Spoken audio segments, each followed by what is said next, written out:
Last వీడియోలో addiction గురించి చెప్పాను కదా. అంటే ఇక్కడ థింగ్ ఏంటంటే, ఎవరికైనా కానీ అట్ లాస్ట్ మనకు మనమే, అరే మనకు ఒకరు ఉన్నారు అన్న హోప్ కానీ, ఒక ధైర్యాన్ని కానీ, సర్టన్ టైమే ఉంటుంది. అది కంటిన్యూగా ఉండదు, లైఫ్ లాంగ్ ఉండదు.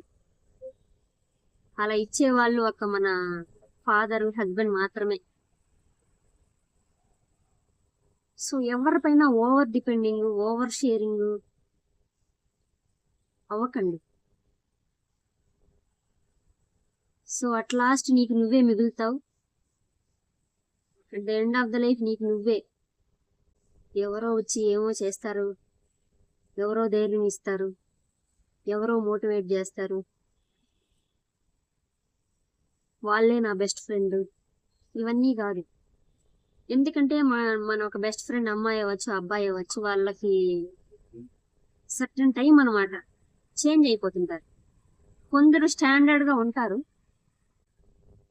అందరూ స్టాండర్డ్ గా ఉంటారు, అందరూ చేంజ్ అయిపోతారని కాదు.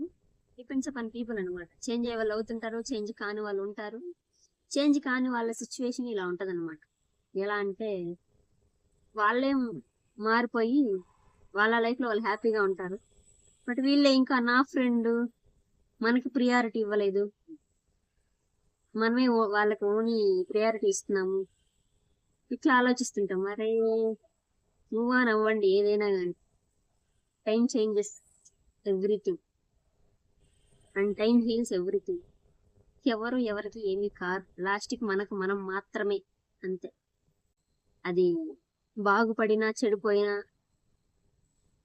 అది మనకి మన వల్ల మాత్రమే అవ్వాలి. ఎందులో అయినా కానీ సజెషన్స్ తీసుకోండి. ఒక పని చేస్తున్నా, ఒకటి మీరు చదువుకోవాలన్నా, జాబ్ చేయాలన్నా, ఏదైనా మీకు కన్ఫ్యూజన్ లో ఉన్నప్పుడు సజెషన్స్ అడగండి. సజెషన్స్ మాత్రమే తీసుకోండి, డెసిషన్స్ మీదే అవ్వాలి. లాస్ట్కి మీరు ఎవడో ఒకటి చెప్పాడు కదా అని ఏదో ఒకటి చేసి, అరే వాని వల్ల మనం ఇలా అయ్యామే అని నింద మనం ఒకరి మీద వేయకూడదు. అలాంటి సిచ్యువేషన్ రాకూడదు. బాగుపడినావా నీ వల్ల బాగుపడు, చెడిపోయినావా నీ డెసిషన్ వల్ల చెడిపో. అట్లీస్ట్ మనకు ఒక హోప్ ఉంటుంది, అంతే.